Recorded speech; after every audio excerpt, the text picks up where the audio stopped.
Boy, Alkali.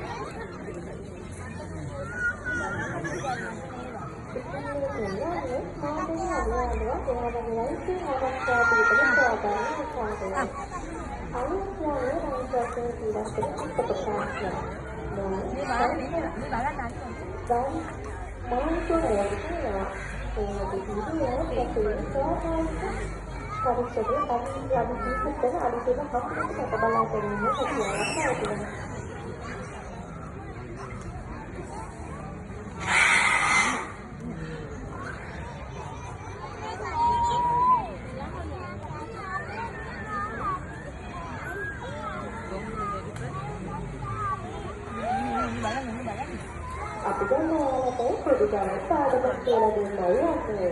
අපි බලමු කොහොමද අලියෙකුගේ උරුමක මට්ටමකට මොනින්ද කියලා. දැන් මෙන්න මේක කරන්නේ. අලියෙකුගේ උගුරු පාදයේ වට ප්‍රමාණය නමගන්න. ඊට පස්සේ ඒ වගේ පොතේ වැඩි කරන්න. එතකොට මොකද තමයි අලියගේ උරුමක මට්ටමකට කියන්නේ. ඔයාලා සැලෙන් දෙවියන්ගේ අලියෙකුගේ දුර්පාසල කුඩක් දැක්කොත් මෙන්න ක්‍රමවලින් ඔයාලට පුළුවන් ඒ අලියගෙට ගණනය කරගන්න. ඒ වගේ මොන දෙයක්ද ශ්‍රී ලංකාවේ සමාජයේ අනුගමනය කරන සම්පූර්ණ ක්‍රමයක් වෙනවා. අපේ ලංකාවේ නම් අලිය කියලා කියන්නේ ආරම්භ පොදුම සතෙක් නෙවෙයි. ऐसा अतीतला रसिकुमारी मंगल हास्यावी दिया तेरहर गमन के बाजू में बारू के बाबरे अन्ना बाविता करने पड़ेगा इसे नाइटना पे अपने का नाइट में देवा करगाने के नादो ना साई लगते वाले अटवाई वाले सारे मत देवा रसबलावन में हथियार लगना इकोटे पुन्ना අපේ අලියාවලා කොටයක් කාගෙන යන ආකාරයයි.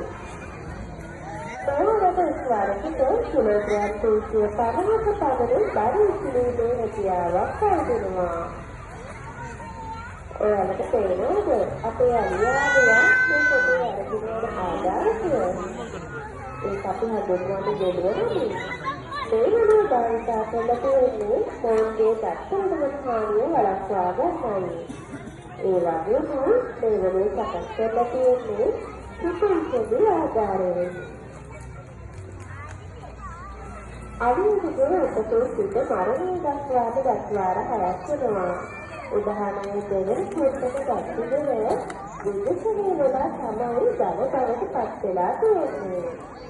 ඉතින් මේකට ගල්හිමි ඇත්තයි මේක ගන්න ආරම්භනේ දෙන්නවා. අංක පාඩම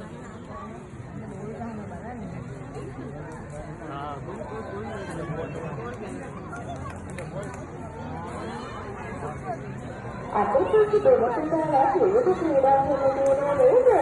ඉතින් මේ කියන්නේ සාමාන්‍යයට ආදියාවල මේ පොල් සම්බන්ධ කරන්නේ කියලා. ඒ කාර්යයේ සාර්ථකයි. අපේ දැනුම දෙන්නේ ඔබගේ දුක්ඛ පිළිසන්නාදී මොනවද? ඒක සාර්ථකයි. බලමු ඊළඟ අවස්ථාව.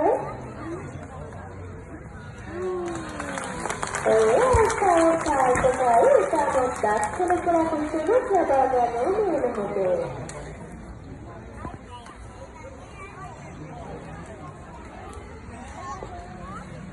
අපිට ආහාර ගන්න ඕනේ. ඉතින් මේ දෙන්නනේ අපේ අලියාලෝ කොහොමද ආහාර ගන්න කියලා. ජාතික සත්ත්වයන් දෙපාර්තමේන්තුවෙන් දෙවිසක ආදේශයට කිලෝග්‍රෑම් 250ක පමණ ආහාර වේලක් ලබා දෙනවා. ඒ ආහාර වේලට තොල්ලට, සිතොල්ලට, සොක්කර, එළවලු පළතුරු වර්ග වගේම දාන වරකට අන්තර්ගත වෙනවා. අනිත්‍යයේ ශරීරයේ තියෙන මුසුම් සමාංගයක් විදිහටයි මේ හොදවල හොදවන්නේ. අනිත්‍යතවා මාසෙකල කිසි කලවස්තාවේදී උපකල සාධනයට හේතු වන සෛලහ නාට්‍ය සාධනයට හේතු වන සෛල එකපස්වීමක් නම් තමයි මේ හොදවල නිර්මාණය වෙන්නේ. ශ්‍රී ලංකාවේ ඔබවන නාටක සම්ප්‍රදාය වටන් 18ක් තියෙනවා. ඒ වටන් 18 තමයි චතුරාර්ය කියන්නේ.